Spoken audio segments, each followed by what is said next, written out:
Hello, TYT Nation. Welcome to the show. Around the nation, right here, TYT Nation, YouTube. Got a great show for you guys today. I'm your host, of course, Jeff Waldorf. Welcome, welcome to the show again. So, man, today we're taking a break, I guess, from a lot of Trump stories. So we've got a lot of non-Trump stuff going on, which is interesting. So a lot of interesting stuff happening in politics as well as in news. We've got a lot of stuff. Let me give you the breakdown here, actually. We've got the public on Obamacare. What do they think? New polls on the ACA. Then we've got Republicans at town halls just getting ripped. I love it. Then we've got universal basic income. That's a great story. Want to get into that. Then we've got the rise of the Democratic Socialists. I think you guys will really enjoy that stuff. So there's that. And then, of course, what we have is we've got House Republicans. They're coming for your free lunches. Of course. Republicans never give up a chance to try to take food from poor people. That's kind of what they do. I think they secretly enjoy it. I don't know. But anyway, there's your quick breakdown of what's going on in the show today. Before I get started with the rest of it and diving into the stories, I do want to thank the patrons for supporting the show. Patreon.com/TYTNation. That's how you can support truly independent grassroots progressive media right here on YouTube. And of course, I want to thank everybody who is a patron. Haven't had any new ones to shout out, but again, shout out to all of you guys who do support us on Patreon. Thank you so much. You're the reason that we can continue doing the show. So thank you. Now, there is one very interesting story that I want to talk about real quick, and it is it's that NASA announcement. Now, earlier today, NASA actually made a really important announcement about some new discoveries that it had made. Apparently, they had found 7 Earth-sized planets in a nearby solar system. Now, they say that I love the article here from Engadget. We found 7 Earth-sized planets just 40 light years away. Only 40 light years away, which would still take us an incredibly long time to get there. Again, light year is how fast light travels in a year, which we can't even get close to. But, you know, that little niggle aside, it's actually really exciting news. I love science. So I love science. I love space travel. I love technology. So it's really important actually to talk about this, because even though we can't get there, there's still stuff that we can learn about. We can learn about the atmosphere of different exoplanets. And again, this is amazing because this is 7 habitable, not habitable, sorry. This is 7 Earth-like rocky planets located in one solar system. Some of them, about 3 of them are actually located within the habitable zone. Now, this is the first time that they've discovered, astronomers have, a system with 7 planets, roughly the size of Earth. And look, some of them could possibly have the right kind of atmospheric conditions that could contain water, the building block of life. So really, really exciting. Now, again, we have to figure out how to study the atmosphere and how to look at these planets. And that's what scientists are doing. They're trying to figure out whether or not any of these planets could or possibly do support life, and whether or not we could figure out if that life is complex enough so to be intelligent. So very, very interesting stuff. But if anything, it does show that there is Earth-like planets and that we can find them using different methods of technology that we have now, which is incredibly fascinating stuff. And again, this is the kind of stuff that should be super, super exciting. And that's why I like, this is why I love science. This is why I love technology, because, you know what? I believe that the human race does have to get off, have to get off Earth if it wants to survive long term. And so, this is hundreds of years into the future, stuff like that. Technologies that we haven't discovered yet that would allow us to do it. But again, some of the greatest minds, like Stephen Hawking, for example, he's like, we got to get off Earth. We got to get off Earth, whether it be a natural disaster or a man-made disaster. Something's going to happen. If we don't have somebody somewhere else to live, we're screwed. We're going to be fucked. So we need to go and we need to do these technologies. We need to look at places and finding these possible habitable planets in other star systems. It's one step closer to doing that. So again, fascinating stuff. And I just want to end with this. I want to go to space. I want to see interdimensional travel. For once, I actually agree with Alex Jones. I do want to go to space. Not personally, but the human race does. So, and look, I was just looking for an excuse to play that. But anyway, exciting story. Life's exciting, man. It's a great time to be alive. So, there's that. Anyway. So, let's actually do some prepared stories, huh? Okay.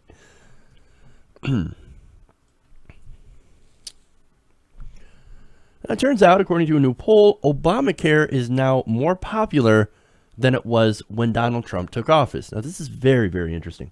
There's a new Politico Morning Consult poll that was released earlier today that found that voters are now evenly split on approval of the ACA, also known as Obamacare, because it is the same thing. Now, I should not have to point that out, but as I've talked about before, there were Republicans that ran an amazing campaign, a misinformation campaign, that is, that made a lot of people think that Obamacare and the ACA were two different things. Turns out they are not. And people are just continuing to find this out. Now, the poll found that approval for Obamacare is split 45-45. Obviously, 45 disapproval, 45 disapproval. Now, that turns out to be an actual increase in support of the law. Well, that's fascinating.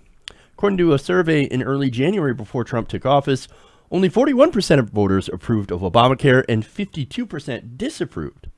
So let's break that down a little bit further. Now, the new poll also finds that 12% of respondents want the Trump administration to keep the law in place as it is. Now, if you would ask certain progressives and certain Republicans, they would say the same thing. Right? Let's not keep it as is. Let's keep it. Let's change it. Let's either expand it or take away certain things. Basically, only 12% though of Americans polled said no, leave it alone. That's actually the smallest minority in this, because even progressives and Republicans, of course, say that there are issues. Now, there are some other things here. Now, when it comes to repeal, only 24% want it gone completely. However, 27% want the administration to repeal only parts of the law, likely the more unpopular parts like the individual mandate and the tax penalty for not getting insurance. Now, as I pointed out before, those things, they are unpopular because they do suck. However, they're kind of necessary to make sure the whole thing actually works. You need those healthy people contributing to that system to support the sick people, or else the whole thing just kind of falls. It implodes. It falls in on itself. Not good. Now, 26% want to expand the existing law. Now, I count myself among that camp. I believe that we should get a public option. We should work for it and try to get this public option implemented, and then gradually move to a single-payer system to essentially replace the system of for-profit healthcare, and then end up relegating insurance companies to supplemental plans. I'm okay with that. Full Medicare for all, and yeah, the insurance companies are still there, and they offer the extras, the perks that you're supposed to get, that you want to pay for. I'm okay with that. Now, from this poll, it does seem that more Americans actually want to fix the law. It's just that we're not sure how, whether it be expanding it or eliminating certain provisions. There are a lot of Americans, a plurality, that say, let's do something. We don't want to keep it as is, and we don't want to eliminate it. We want to do something about it. We want to fix something. So now what does the Trump administration plan to do? Well, last weekend, Trump touted his plan to replace Obamacare and said that it would come in a couple of weeks. So just be patient. We'll roll out a plan soon. It'll be great. Bigly. Actually, in Florida, he said, just so you understand, our plan will be much better healthcare at a much lower cost. Okay? Nothing to complain about. Nothing to complain about, huh? Well, except for, I don't know, the lack of specifics. I mean, how are you going to actually do that? It's one thing to say that my healthcare plan is going to be cheaper and it's going to serve more people. It's going to be better. Another thing to explain how you're actually going to do that. Do you have some fucking magic sparkle dust that you plan on using? Perhaps, I don't know, magic wand. Cheap healthcare. Cheap healthcare. Bush reference. Cheap gas. That's what they're doing. The Republican plan is essentially bullshit and fairy dust. You know what their main ideas are? Tax cuts and health savings accounts. Those two things, sure, they're, I guess they're decent if you're a rich person. In fact, they're great if you're a rich person because that helps you. Block granting Medicaid to the states, however, will force the states to cut the poorest people off the rolls because those block grants happen to be static and not flexible like how we fund Medicaid now. So the current plans that they have, tax cuts and health savings accounts, both beneficial for rich people, not so beneficial for poor people. And by the way, we're going to cut off more poor people. So that's what we have. They've also hinted at eliminating the subsidies for health insurance so that millionaires and billionaires, the 400 richest households in America, will save an average of $7 million a year in taxes. That $7 million a year goes to funding the healthcare subsidies for regular people who can't afford insurance. So you get rid of that, you're going to cut off even more people to insurance. And if they're going to go with these, insurance is not going to be any cheaper. It's not going to be any better. What it's going to do is it's going to cover less people at a higher cost. And if you still force people, like their plan is doing, to get insurance, because they haven't gotten rid of the individual mandate yet, oh boy. Oh, and if they're going to, force insurance companies to allow people to keep their kids up to their until they get to 26 on their health insurance plans and cover people with pre-existing conditions, well, again, that's going to make all these insurance companies pull out because then they're not going to be making enough money. So there's that. The Republican Party has essentially painted itself into an ideological corner. There's really nowhere to go policy-wise but unpopular bullshit ideas. It's not like we haven't tried health savings accounts. They have been tried, and they've been an absolute dismal failure. And you know why they're in a corner? It's because we're already using their actual healthcare policy, which, ironically, as you can see from the polls, still fairly unpopular and has a few bullshit ideas in it. Way to go. I can't actually wait until the day that we use a progressive healthcare system. And you know what happened? You know what would happen? It would end up being incredibly popular. Just like the other progressive plans that we have. Medicare and Social Security. Progressive ideas. They're popular and they actually work. Maybe we should start doing those here. Just a thought. Just a thought. Now, speaking of Obamacare, we do have something related in this next story. We're going to talk about some town halls. Now, Congress is off for the week, which means they are back in their districts and face-to-face with the people, their voters, their constituents. Oh, and it's going to be great. Now, because they're back in town, there's been a series of town halls where the voters get to weigh in the different issues that Republicans have been working on. Things like energy, things like healthcare reform, the immigration, Muslim ban, all that stuff, right? So what I want to do here is I want to first check in with Mitch McConnell and sort of see how his one of his town halls is going. Let's take a look. The last I heard, these coal jobs are not coming back, and now these people don't have the insurance they need because they're poor.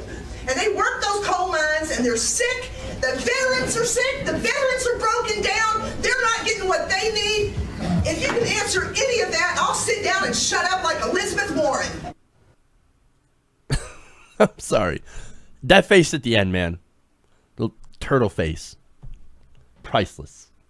Now, for reference, the lady is addressing Senate Republicans' refusal to pass a bill to reinstate coal miners' pensions and health care benefits. Now, until the beginning of this year, it was funded by the now broke United Mine Workers of America Fund. Now, that fund, of course, was set up to make sure that coal miners had a pension and health care because, look, coal mining is fucking dangerous. Not only is there cave-ins, but there's also long-term health effects from breathing coal dust, like black lung. But anyway, now congressional Democrats, they're like, man, you know, we don't like coal mining. We kind of want to shut down coal mines, but we don't want to shut down their insurance. We want them to have their pensions. We want them to have health care. So what they did is that they tried to push the idea of a Miners Protection Act. And it will actually try to push legislation.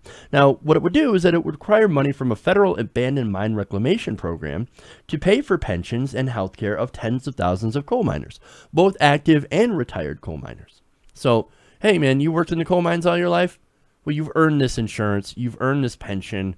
We're going to take care of you since you helped us with our energy. Okay. Now, unfortunately, they couldn't get this passed last year. And they're still working on it this year. They're going to bring it back. Now, what was the main roadblock? Well, you guessed it. Mitch McConnell. He's one of the ones who blocked this. And there was going to be even a possible government shutdown over it. So, not good, right? Now, as you can see, people in coal country, they're not very happy about this. Turns out when you fuck with their health care and their pensions, they tend to get a little angry. Tend to get a little pissy. I can understand why. Now, so look, there's McConnell. That's what's going on there. But there were more town halls. Let's talk about the healthcare law for a bit. ACA. Now, that's still a pretty contentious topic, even though a new poll had come out where Americans are fairly split. Now, that's better than it was last year when Donald Trump took office. But still, okay, contentious, right? A lot of Republican voters don't like healthcare, don't like Obamacare, and voted for people who swore to get rid of it. You know, the people that were out there saying we're going to repeal almost every single word of this horrible healthcare law. It's so terrible. Well, that's people like Chuck Grassley. Now, Grassley was at a town hall recently as well. Let's drop in and see how that one is going. I haven't seen you for a long time. How you doing? Oh, I've been busy. I'm on Obamacare.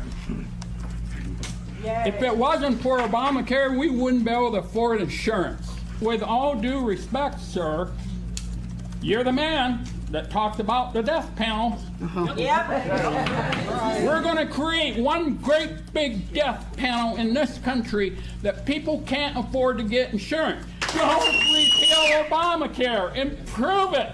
For God's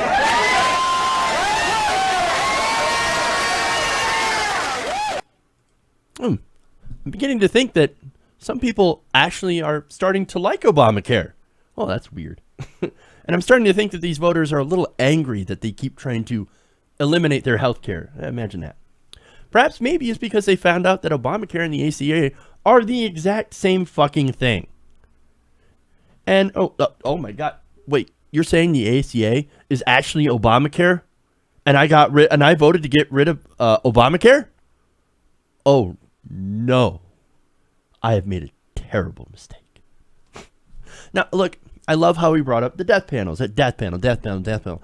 Over and over, they hammered that talking point to no end. But now, seems like some people are actually starting to get it. You know those real death panels? They actually do exist, but they're not written into Obamacare. No. The real death panels are for-profit insurance companies. If you cannot afford insurance, you cannot get health care, and you die. That is pretty simple, right? Super, super simple. And look, to be fair, even with the ACA in place, there are people out there that still cannot afford insurance. You've got people with high premiums, high deductibles, And look, there are problems. There are actual real issues with the ACA, and they can be fixed, but not by gutting the program, not by repealing it. And so that's what this guy's saying. No, don't get rid of the ACA. It's helped me. It's helped my family. It's helped my friends. People that I love and care about. Don't get rid of it. We can work on it. We can fix it. We can make it better. Now, in my opinion, the best fix would be a transition away from for-profit health insurance companies. Like, for example, a Medicare for all system. But again, that is a different discussion for a different day. Now, I'm not done with Chuck Grassley. At a different town hall, Grassley also faced a voter over his support for Donald Trump's Muslim ban. Let's take a look at that. Once I can find it. I am a person from a Muslim country, and I'm a Muslim. Who's gonna save me here? Who is gonna stand behind me and save them?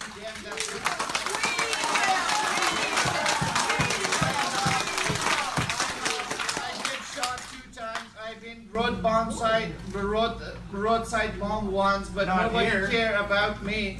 But I was with the United States Armed Forces back in Afghanistan that I get shot. I didn't shot because of my mom and dad. Thank you. Senator, answer his question. I'm going to down the list, and when we're done with that list, we'll. We want to Duck the question. right there. Who brought up NAFTA? I did. Okay, go ahead. Okay, so what's the matter, Chuck? Don't want to answer the question? Don't want to talk about this guy who's somebody that helped out our armed forces in Afghanistan? No, don't. Let's not talk about that. No, it's a perfectly valid question. Who's going to protect him against the Trump administration? Who's going to protect him against these anti-Muslim bigots? Who? I mean, this guy, this Muslim from a Muslim country, helped us fight the terrorists. Now you're saying if he leaves the country to maybe see his family or whatever, that he can't come back because he's a Muslim, because he's from one of these countries. Look, that's something that Chuck Grassley supports. Own up to it, man. Own up to it. No. What he's going to do is, I don't want to answer that question. I'm going to do a weak-ass dodge by spouting bullshit procedural rules. And you know what? I love that crowd there. They were not buying that bullshit. And when he was talking, who's gonna support me? Who's gonna stand behind me? And I loved it when that lady yelled, "I will. I stand behind you." That's the America that I love. That's real America right there. People standing behind their neighbors and their friends. No matter where they come from, that's real America. Now, I have one more video here, and this is Joni Ernst. Now, Joni Ernst is actually going to receive a very warm welcome from the crowd at one of her town halls. Let's take a look at that.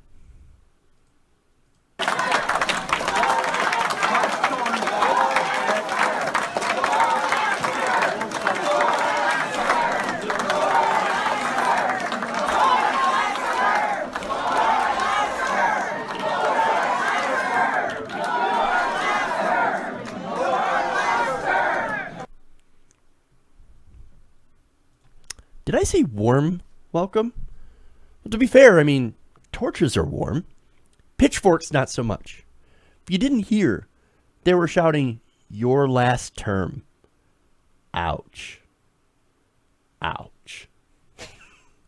So look, you can see that there are a lot of people who are super unhappy with the GOP.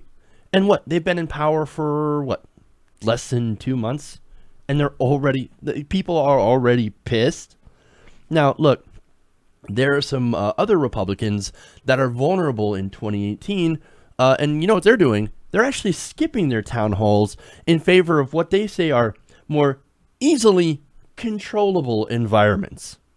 Things like Facebook chats and AMAs and stuff like that. Oh, those aren't going to go well. But, hey, nothing says vote for me like running away from town halls like a little bitch. Just saying. Now, of course, some Republicans have been out there pushing back against this, saying, oh, those people, they're not our constituents. No. They're paid protesters by George Soros.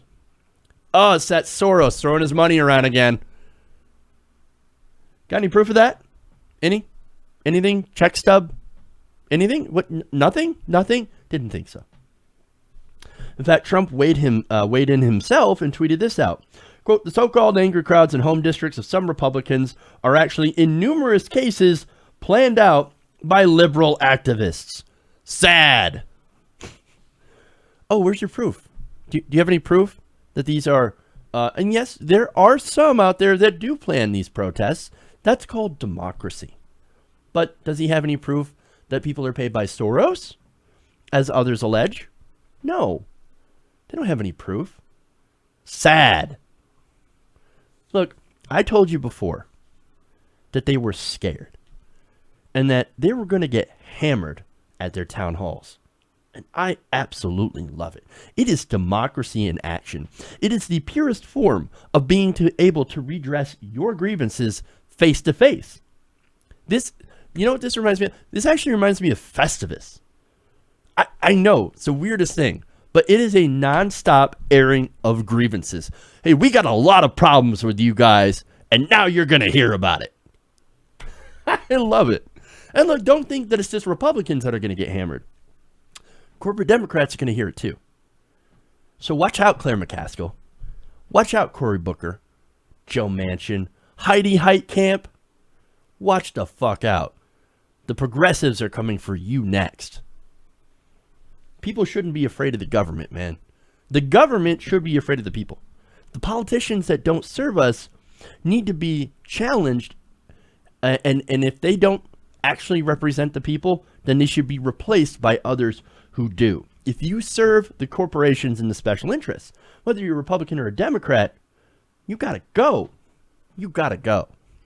Now, speaking as a progressive, I'm all in favor of primaries. Let's do some primaries. Let's get it done. Justice Democrats, let's do it.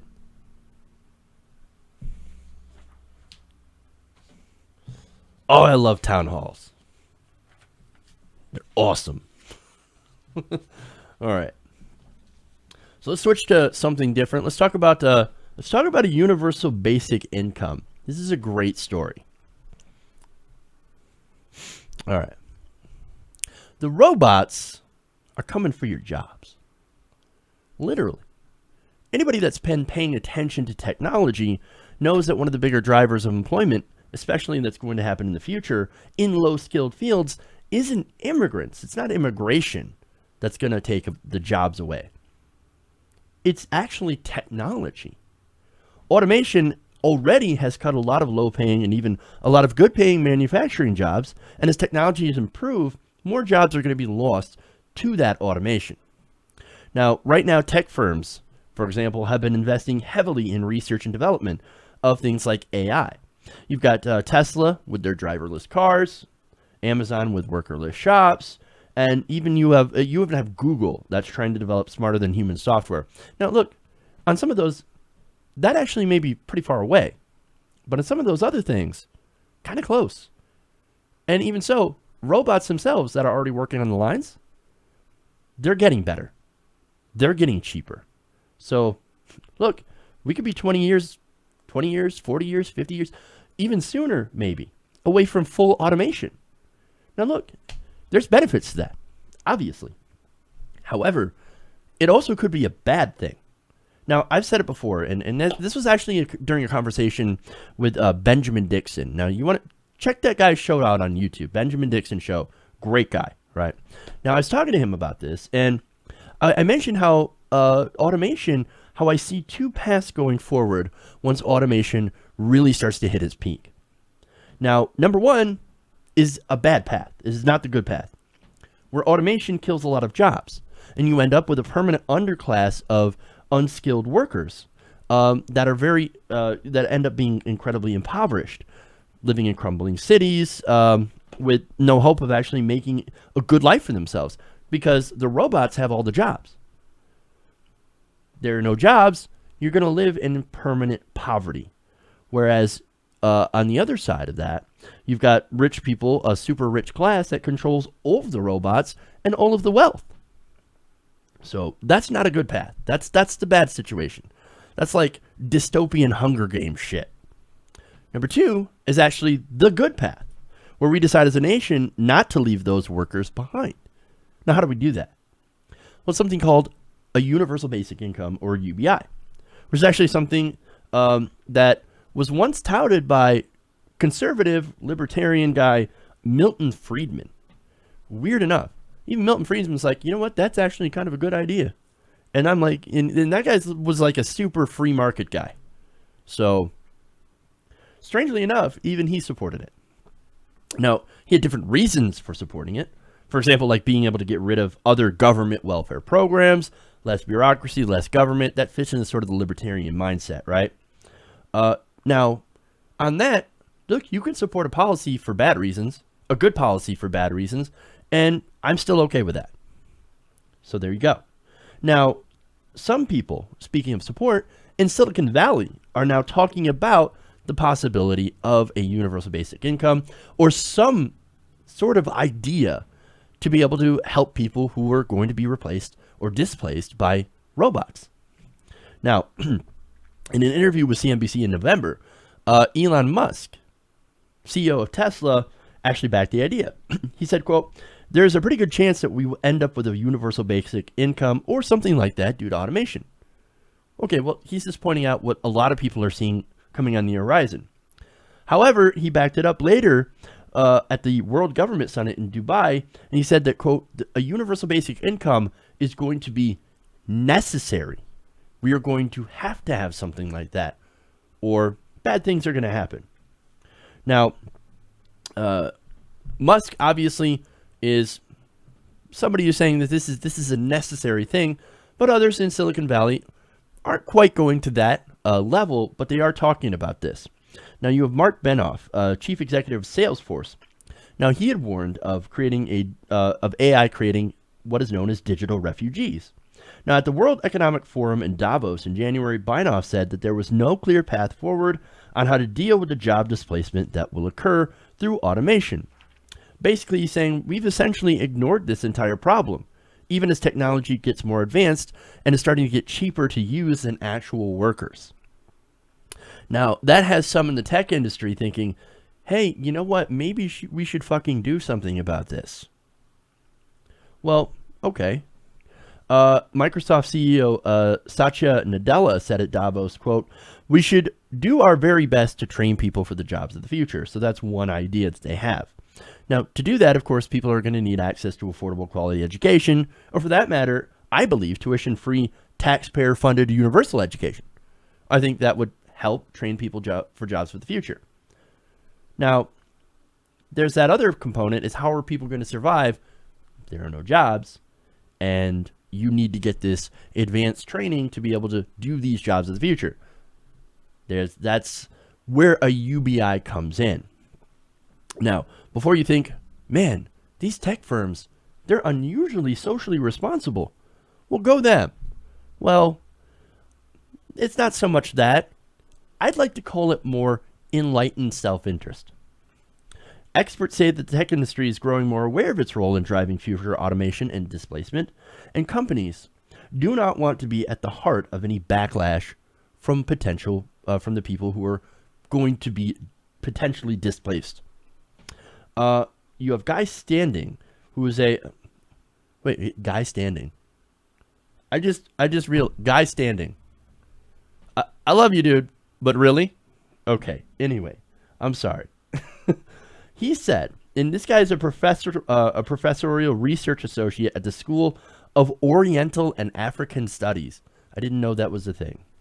Now, he talked to CNBC by phone and said, that is a factor. The concern that suddenly public enemy number one will be robots, and they, the tech firms, will be in the firing line. But I think the sort of people I'm meeting in the industry are more worried about the grotesque inequality and political backlash against that. Well, they should be worried. Because again, pitchforks. When enough people get displaced and enough people get desperate, and there's this opulent upper class, well, you're going to have pitchforks. It has happened many times through history, and it will happen again if they don't watch their shit. I remember, I forget his name, but there was a CEO that did a bunch of income inequality talks. And he basically said they're going to come for our heads. If we don't do something about it, if we don't stop this gross inequality, then they're going to come for us. It will be pitchforks and torches. And we don't want to be around for that. We might want to actually fix it. You might want to tax us a little bit more. We can handle it. We'll still be super rich. Again, I forget what this guy's name is, but it's essentially what he said. But now, Standing is also a co-founder of something called the Basic Income Earth Network, which is a non-governmental organization that promotes the policy of a universal basic income. Now, he's currently advising Y Combinator, a large U.S. startup accelerator, on its basic income experiment. The firm is also looking into a basic income experiment that would happen in Oakland, California. Now, not only that, but there are other countries that are actually looking into doing UBI experiments as well. Now, of course, you've got detractors. Yeah, but if you give everybody free money, then nobody's going to want to work. Well, look, maybe some people out there might be a little lazy. Sure, that's part of human nature. To say that nobody would just take that money and go, okay, well, I'm just not going to do anything. Human nature. Don't ignore human nature. However, remember that UBI sets a standard basic, a basic standard of living. Basically, enough to get yourself a home and make sure that you do not starve to death. You're not going to be buying iPhones and PlayStation 4s on a universal basic income.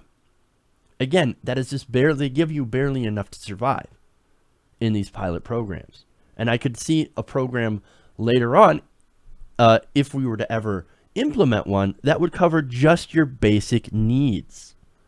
If you want to increase your standard of living, then you can go to school, you can get an education, and you can go to some of those higher paying jobs. And when automation takes over, when all those low paying jobs are done by robots, you're going to need something to survive on while you train for the jobs that robots cannot do. And that's the whole point of a UBI. So now, how do you fund this? All right. Well, right now, we're not exactly sure, but there's few ideas. One of them was actually floated recently by Bill Gates, and he called it the robot tax. Now, in an interview with Quartz, he said if a human worker does $50,000 of work in a factory, that income is taxed. If a robot comes in to do the same thing, you'd think that we'd tax the robot at a similar level. Now, before conservative heads explode, remember, even with a robot tax, that robot's not getting paid in income. It's just what income that he would have made if it were a human working that job would end up being taxed. In the end, it still ends up being cheaper than hiring a human worker that would need health care and take sick days and isn't always as productive. And it's still, the whole thing would end up still being cheaper with a robot tax than it would hiring a human. Now, this is when technology gets very, very cheap. So I like that idea. Now, there's another way to pay for a UBI, and it would be through something called a sovereign wealth fund. Basically, what they would do is that they would take a small 2 to 3% equity stake in all the publicly listed companies in the country and use that to earn money. Another idea that some CEOs are starting to turn towards is called basically taxing something called a super profits. And this is according to Mr. Standing. One major technology CEO Standing spoke to said that he was convinced that the industry would need to start making, quote, concessions in the form of letting the government tax more of their profits. Academics like Standing say that previous technological revolutions, workers are likely to be displaced, then retrained and get back into work. And in order to get to be able to let people get back to work and to retrain, you would have to have something like a UBI.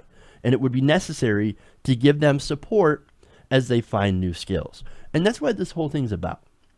Basically, you're making sure that people can survive and not starve while they're training for those better jobs of the future. And look, I think that UBI has to be part of a future economy as we continue to automate. And if we don't go that way, we're going to end up going down a very, very dark road that we do not want to go down. All right. So there we go.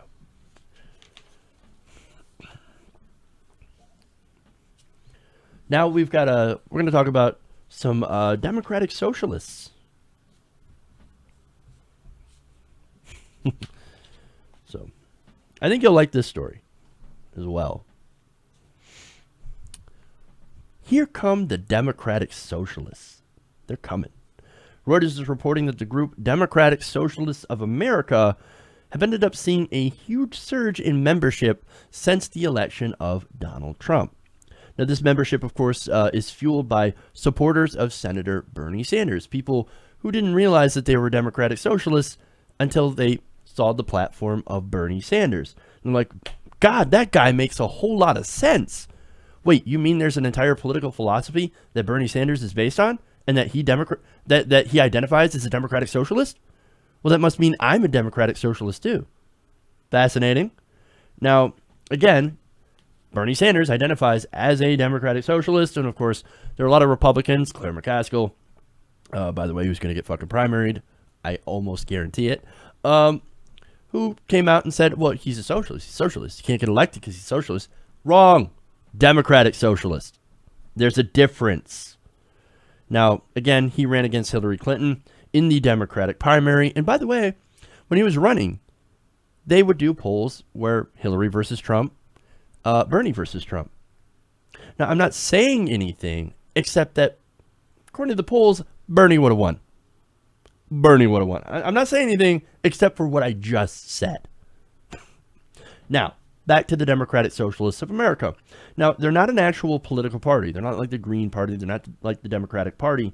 However, this group of like-minded individuals supports many of the same policy positions as the progressive wing of the Democratic Party, which of course makes sense. Things like a $15 minimum wage, single-payer health care, tuition-free higher education, and of course opposition to things like the TPP, NAFTA, and the brand new, equally horrible Trade in Services Agreement. Now, they also want to transform, ultimately, America into a place where workers have a direct say in how their jobs and economy are run. Places like Germany, places like Denmark, Finland, which happen to have better economies, by the way, and some of the happiest countries on earth. Just saying. Just saying. They also want to, of course, have a more robust public sector, as well as a private sector that is also robust. So, look, basically, what they're saying is we're Democratic Socialists and we want a social democracy. Now, people hear the word socialism, they instantly blank out or freak out. It doesn't mean government takes over. It just means that more unions, more people who are invested in the workplace. If your worker has a stake in the workplace, do you think they're going to do a better job at work, or do you think they're going to do a worse job at work? If what they take home, what they make is tied in to what the company makes, and the company shares its profits with its workers a little bit more equitably, you would think that if you're working at a place, you would want that place to succeed so that you would work harder, that you would do better. That's what social democracy is. Getting more people involved in the workplace and getting more regular people involved in government. That's the whole point. And I believe that right now, that is a superior system to our crony capitalist system. I mean, look, what we have here, we actually do have some socialism here. Unfortunately, it's a lot of socialism geared towards the rich. We have subsidies, for example, to very profitable corporations. You also have public money that goes to when a private company has, for example, an oil spill. You get an oil spill, private corporation, who do you think pays for it? We pay for it. The taxpayer pays for it. It's not the corporation that makes billions of dollars in profit when an oil pipeline spills. No, we pay for it. That is socialism for the rich. And the rest of us, especially now under the Trump administration, are going to have this rugged capitalism for the rest of us, socialism for the rich, capitalism for the rest of us. That's what's going on in this country. Obviously, the democratic socialism system that actually benefits workers and regular people seems to be a bit more superior. That is unless, of course, you're a multinational corporation, and then you're like, oh my God, I hate that system. Can't make everybody happy. But anyway, Reuters continues. Now, since November, national membership has almost tripled to about 17,000 people. Hey, 17,000 people, that's not a lot, but it's also not bad. Its leaders have said that meetings are packed and new chapters are popping up nationwide, including in Rust Belt states such as, Michigan, as well as Wisconsin and Ohio. So those are places where Trump had won. And yet you've got these democratic socialist chapters popping up. Doesn't seem like we're as red state, free market capitalists as you would think. Just saying. Now, I'm going to read you a quote here from, I'm reading you something here from Hans Noel, who's a political scientist at Georgetown University. Now, he said that while the Democratic Socialists of America's numbers still remain small, its growth reflects the trend of the Democratic Party's left wing gaining clout after Hillary Clinton's loss. Many analysts have said that her defeat was at least partly due to her inability to win over Sanders supporters. Sure. And look, let's be honest. There were some Sanders supporters, a lot of Sanders supporters actually, that bit the bullet and said, look, we're going to work our ass off for Hillary Clinton. We don't like her. We don't trust her. But she seems to be better than Donald Trump. You can disagree with me on that. I'm just saying that that's their reasoning. Okay. Now, you know me. You know that I believe that Hillary Clinton lost because she was a terrible candidate. She didn't go to Wisconsin. She didn't talk to regular people. Nobody trusted her. There were too many questions around her. There was too much money involved. Too many issues with her foundation, et cetera, et cetera, et cetera. There's a lot. Okay? There's a lot of things. And another thing is that she seems more interesting in winning than actually serving regular people. And of course, you know she would serve the corporations. Now, that is the same exact feeling that I had gotten from Donald Trump. I believe that they were both in it to serve themselves. Though I do think that Trump generally only thought of himself, and we can see that through his policies today. However, I do think that Hillary Clinton would have done some more better things, at least, than Donald Trump. Maybe some better, maybe some worse. We don't know. Trump has really only begun to do things. But anyway, on policy grounds, you can't argue that there wasn't a significant difference on some issues. For example, climate change. Trump doesn't believe in climate change. He just made it so that coal companies can dump their sludge into your rivers. I don't know if Hillary Clinton would have actually done that. Just saying. Sure, she was a proponent of fracking. We're against that, obviously. But I don't think she would have been like, you know what? Dump your coal ash in the river. She probably would have upheld Barack Obama's clean air and clean water rules. Not hugely forward, but again, with Trump, we've got about 12 steps back. But anyway, Noel said during the DSA, said of the DSA during this interview, they're doing more mobilization and organization within the party. All the candidates now feel that this is a wing of the party that they feel that they have to take seriously, and goddamn right. In fact, that kind of action, he says, is probably going to play out in internal party conflict over the next 3 years. And again, hell yes. See, the progressives are the ones who are going to knock. And if you don't answer, we'll knock your door down. Still, the DSA, while not a party, is obviously still trying to influence the Democratic Party. In fact, a spokesman said, we're not going to work with the Democratic Party or within the Democratic Party, but we're not going to work totally outside of it either. And for me, I don't think that's a bad approach at all. I think that's a perfect approach. You work inside the party, you work outside the party. You don't put all your eggs in one basket. And it makes sense. Now, for me, I support the Justice Democrats, who are trying to change the party from the inside. Now, if that doesn't work, at least we know that the DSA and the Greens and other different parties are actually working from the outside as well. and we can join that. I'm not opposed to going outside of the Democratic Party. So I think we should all have an open-minded approach on how to do this. And we should try multiple fronts. You change the Democratic Party, fantastic. If we don't, then we could find another way. There is no one way to get a progressive party. I'm just saying. Now, doing so seems to have gotten them a little bit of success. In fact, at the Michigan the Michigan Democratic Convention, the local DSA chapter was actually successful in getting several members elected to the Michigan Democratic Party's State Central Committee. And now, for the first time in 2 decades, and in January, Bernie Sanders supporters in California managed to elect a majority of delegates to that state party's leadership. So there have been victories. Now, we can sit here and we can look at Congress and we can feel hopeless, right? But really, there is actually a lot of hope at the state level for small parties, for independent parties, for the Green Party, for the progressives.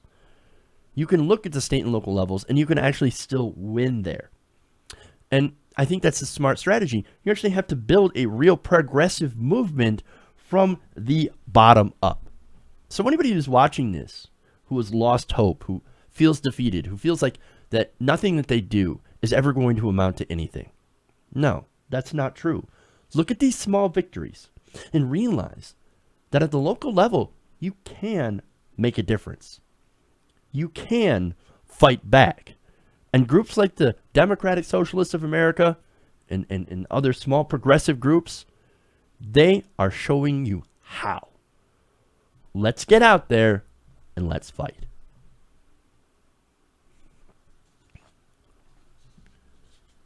One more story for you guys.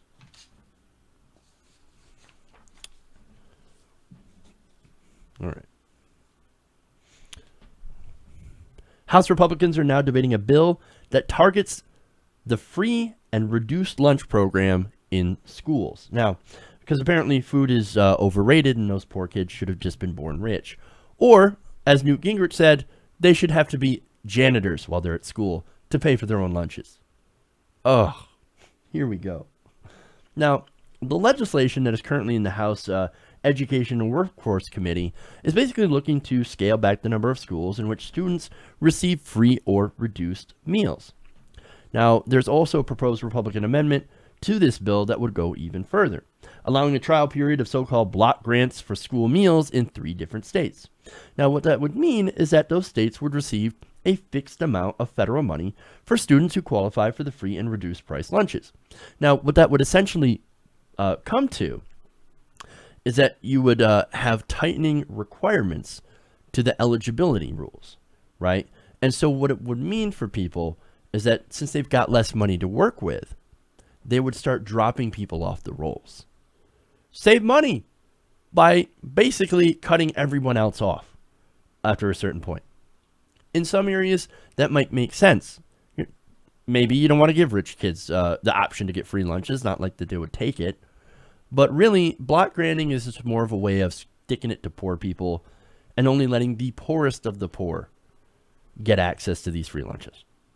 So that's what we have. Now, according to Bernard Dreyer, who's the president of the American Academy of Pediatrics, one of the groups that's pushing against this bill, said the bill would significantly weaken access to healthy, nutritious foods for our nation's children, which is exactly kind of the point.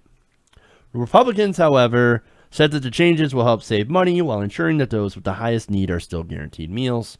Again, pointing this out.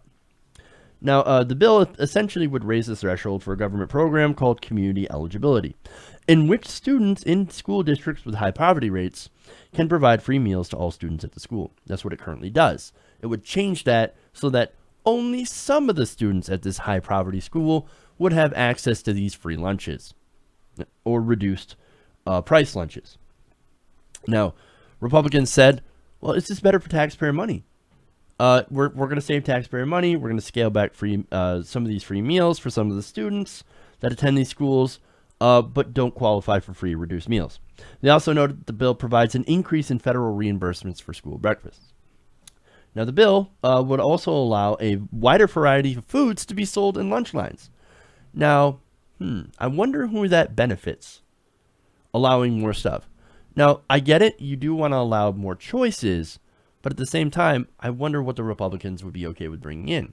Things like maybe chips and soda and snacks and other things like that. I mean, look, Republicans tend to work for large corporations, right? And these large corporations, they were kicked out in 2012 when Michelle Obama put in more healthy stuff. Now, there's a lot of kids, of course, that didn't like that. They don't like these standards. And look, if I were in school to keep 100%, I wouldn't have liked these standards. I'd be like, I want a Snickers bar. Fuck you. What happened to my candy machine? That's what I always went to. I went to the candy machine, or I'd go and get a soda. Well, kids these days don't really have those choices because there seems to be a little bit of an obesity epidemic going on with our nation's children. So there's a benefit to eating healthier, and I understand that. And I understand why people, why kids would be against this. But as far as cutting the funding, why would you do that? Why? What's the point? We're trying to save money. Well, these are the same people that want to give more money to the military, more money to wealthy corporations in the form of tax cuts and subsidies. That's what they have. And these are the same people that are also completely fine with building a useless border wall that we don't actually need. Remember, there are more more immigrants leaving the United States than coming in. Again, look, I believe this is an attack on our poor inner-city youth, as well as poor rural students that are also affected by this. There's a lot of people out there, a lot of kids out there that couldn't otherwise get a good meal. We're cutting them off. And not just because it saves money, right? Look, here's the thing, right? There's a lot of people out there who don't have money to be able to afford this stuff, to be able to afford school lunches. I know it's crazy, but just think about it for a minute. There are a lot of poor people out there that can't afford this extra meal. There's been teachers that have been like, you'd be surprised at how many people will come into the classroom that we have to bring snacks in for because they don't get enough food at home. And these kids come in and they look forward to their free breakfast or their free lunch because it might be, for some people, the only meal of the day. And now some Republicans will be like, whatever, they can starve. Their parents are irresponsible, they can starve. How's it going to hurt them? It's going to teach them to be better. Not necessarily. There's international research that shows that skipping meals or eating nutritionally inadequate meals has an impact on a child's mental development and learning capacity, leading, of course, to poor school performance and even higher dropout rates. Furthermore, it can negatively affect a child's health even later in life.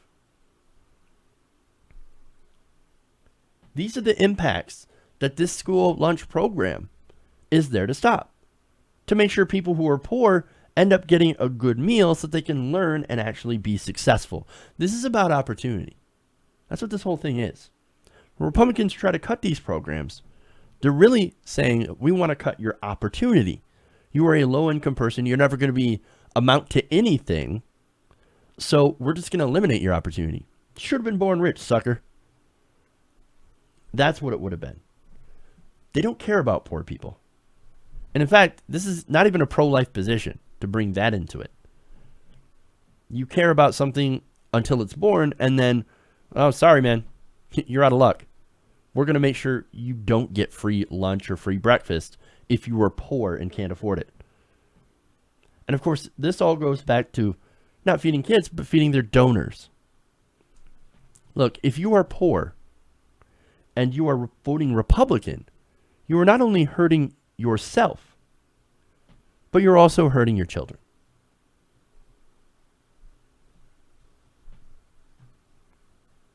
So there you go.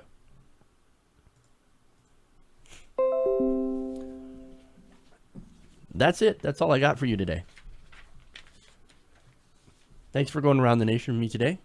Appreciate it. Hope you guys enjoyed the show. I know I enjoyed presenting the stories. Having non-Trump stories today. Tremendous. Big league. So again, thank you for tuning in. Thank you for spending the last hour with me as we went around the nation. We'll be back tomorrow, same time, 3 p.m. Eastern, right here, TYT Nation. If you haven't already, please like, subscribe this video, share it around. We've got our, of course, videos that are going to go up later on this channel as well. So if you missed any part of the show, you can go back. You can take a look at the clips. You can share them around. Really appreciate it. And I thank everybody who, of course, goes through and shares stuff. You can follow me on Twitter at TYT Nation. You can like my Facebook page, facebook.com/TYT Nation. Thank you so much. That's pretty much. Oh, thanks to the patrons, of course. Really appreciate you guys helping keep us independent. So thank you again. Love you guys. We'll see you tomorrow. And remember, change begins with you. Good night, TYT Nation.